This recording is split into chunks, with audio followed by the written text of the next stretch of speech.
Well, we've all been waiting for it. As small business people, where's inflation going? And today we had a big announcement. What is it, David? Can you tell us? The drum's rolling. Say again. Annualized rate is 7.3%. It's up, it's up, it's up, it's up, it's up. It's more than anyone expected. Well, no, that's not true. There was a bunch of economists who said it's going to be 7.3%, but more than what the Reserve Bank said. Not by much. Never gone up this much in 32 years. This is the first time in 32 years it's gone up at such a rate.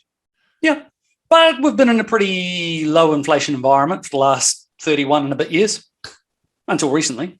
Recently, of course. Diesel went up 30% in the last quarter. Petrol went up 6.3%. Goodness me, David, we are really, really under the pump. And we all know about food. We don't have to go into that because we know what it's like at the grocery shop. Yep. It's a shocker. Now, this government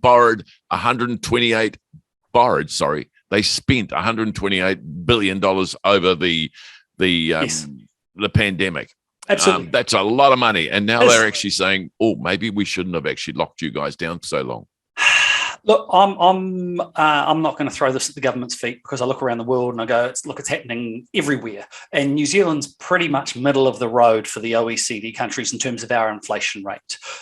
Yes, maybe they did spend a bit much, but at the same time, if they didn't, you think back to 2 years ago, we were going, it's all doom and gloom, where everything's going to go bust. If the government didn't prop all the businesses up, maybe things would be worse. However, I do think they've made some missteps along the way.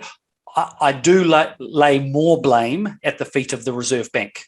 Why is that, Dave? Why the Reserve Bank? Surely the Reserve Bank? They were very, very quick to pull off all sorts of controls and smash down the interest rate as quick as they could when COVID-19 hit. And everyone went, well done, good response. But doesn't that hold down inflation? However, so they whacked it down, pushed money out into the economy. When it became apparent that house prices were taking off, that everyone was buying spa pools, that actually the economy didn't take the hit that many people, including you and I, thought it was going to take, and people started saying to the Reserve Bank, hey, you've got to put some of these LVRs back in place. We've got to get rates back up to a sensible level. They went, let's just see how this goes. And they sat on their hands for a long period of time. And that has contributed. It's not the sole cause. And everyone goes, it's government spending, it's this, it's that, it's that. It is a huge number of things that are all coming together at the same time to cause the level of inflation we're now seeing. All right, Dave, as usual, you're moderate. And what you're saying is take it in comparison to other countries. And we actually haven't done that, but you're saying we're sitting about middle of the road. Yeah, roughly middle of the road. If we look across the ditch to Australia, theirs has shot up and it does look to be accelerating, but they're at about 5.1%, which is a bit better than what we are. If we look across to the UK or the USA, they're over 9%. They're really flying along. If we look for a case study of somewhere where inflation has become embedded, where it is really a problem because it's stuck and they can't bloody make it stop. Argentina, 64%. Turkey is almost 79% inflation in a year. Wow. Yeah. So don't get me wrong. I still think there's a hell of a lot more that could have and should have been done in New Zealand to not let it get to the point like Turkey. All right, let's look at the glass ball, David, because, as you said, you and I have got it wrong in the past with was hitting by a recession during the pandemic. Yes. But that was saved on the basis of the government, borrowing or printing turning money, on the taps, flicking it into society. And we're paying the price now. We are. Now, look, the other thing I'm looking at, because my world's employment, so what I see is the cost of labor, the cost of everything is escalating. I mean, the house prices, construction have gone up 18%. Now, us small business people, we're having to look at, 7.3% increase in the next quarter. That's what we have to 7.3% over the course of a year, but yes. So we must put up our costs, and look, so should anyone else out there in business. Now, what does that mean for inflation? Well, and that's a really good point, because this is something we've talked about before and gone, look, you've got to whack your prices up, and I agree. Ideally, in an ideal world, Max, how this would work is that my business would put its price up and everyone else's would keep it down, because that'll get inflation under control quicker and I won't miss out. But of course, you're in business, you want to put your prices up too. And where this can become embedded, and so I mentioned before Argentina, is that there starts to be an expectation because you whack your price up and I'm your customer, so I got to whack my price up, and then the big knock-on effect, and we start going around in a loop, and people just put their price up faster, and before you know it, we can't get inflation under control. And I can almost see it ballooning out. And look, we might end up like Argentina if we keep going. I mean, that's pretty enormous, though. But certainly, we're going to be heading that way in the next few years with this fair pay system. Wages going to go up, and businesses have got no choice but to actually on charge. Absolutely, and it's again something I was reading earlier today. Until the cost of inflation is essentially greater than the return that you get on the money that you borrow. Sorry, got that around the wrong way. Until interest rates are higher than the rate of inflation, we might not get this under control. And back when I was a wee top, not really thinking about this stuff, and you probably had a fuller head of hair.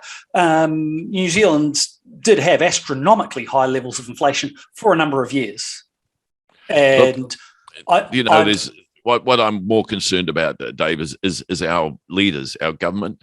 Are they awake to this? Because if there's one lot of people in New Zealand not affected by inflation, it's the government, and I believe it's tax take. Oh, there's my cat. The tax take is the problem. And, of course, the tax rate's going up right now. So they're actually making money, and they must be rubbing their hands together while us out in the field are suffering. And so I'm just wondering if they're going to take any action, because it all seems to be, if it doesn't hurt us, well, it won't hurt the rest of the population, which we now know is not true. Yeah, and look, as you know, I'm politically on the fence. I dislike a lot of them. The current mob saying, "Hey, this is transitory. It's no big deal," and we can't really do nothing about it. And that's really not accurate. The other side of the fence are saying it's because of government spending. If government spending just got under control, then we wouldn't have a problem. That's not true either. And really, I don't see on either side of the fence some really good long-term thinking that says, hey, this is an opportunity for us to build something better than what we currently have. Let me provide you with an answer to that, Dave. Tax cuts. Other countries are jumping at it now and saying this is the solution that might help fix things. Tax cuts are inflationary. They make people spend more. Well, we've got a crumbling health system. Max, here's a really interesting fact. Do you think people use more petrol because the government's putting extra money into our price to keep the prices down? I don't think so. Here's a really interesting fact, Max. As a nation, New Zealand now spends more on superannuation than we do on education. Yeah. What's going to be of benefit to us in the future? We have an education system that's really, really struggling. We have a health system that is creaking, cracking on the point of breaking. We have under-resourced police. We have fire departments with trucks that are not fit for purpose. Don't get me wrong, I don't necessarily want to pay a whole lot more tax, but going, you know what, if we cut back tax, we're going to have to make cuts somewhere else. And my concern with that is that all it will do is increase inflation at a time where so many public services are really falling apart. But I think that's an interesting debate to be had. It is. Well, look, I'm just worried that this government may ignore the big elephant in the room, or in my case, the cat, and just probably get on with life with saying everything's sweet and nothing to worry about here. And by the way, it's all overseas problems. We've not overspent. Aren't we wonderful? Well, let's wait and see. Thanks, old friend. See you then. Catch ya.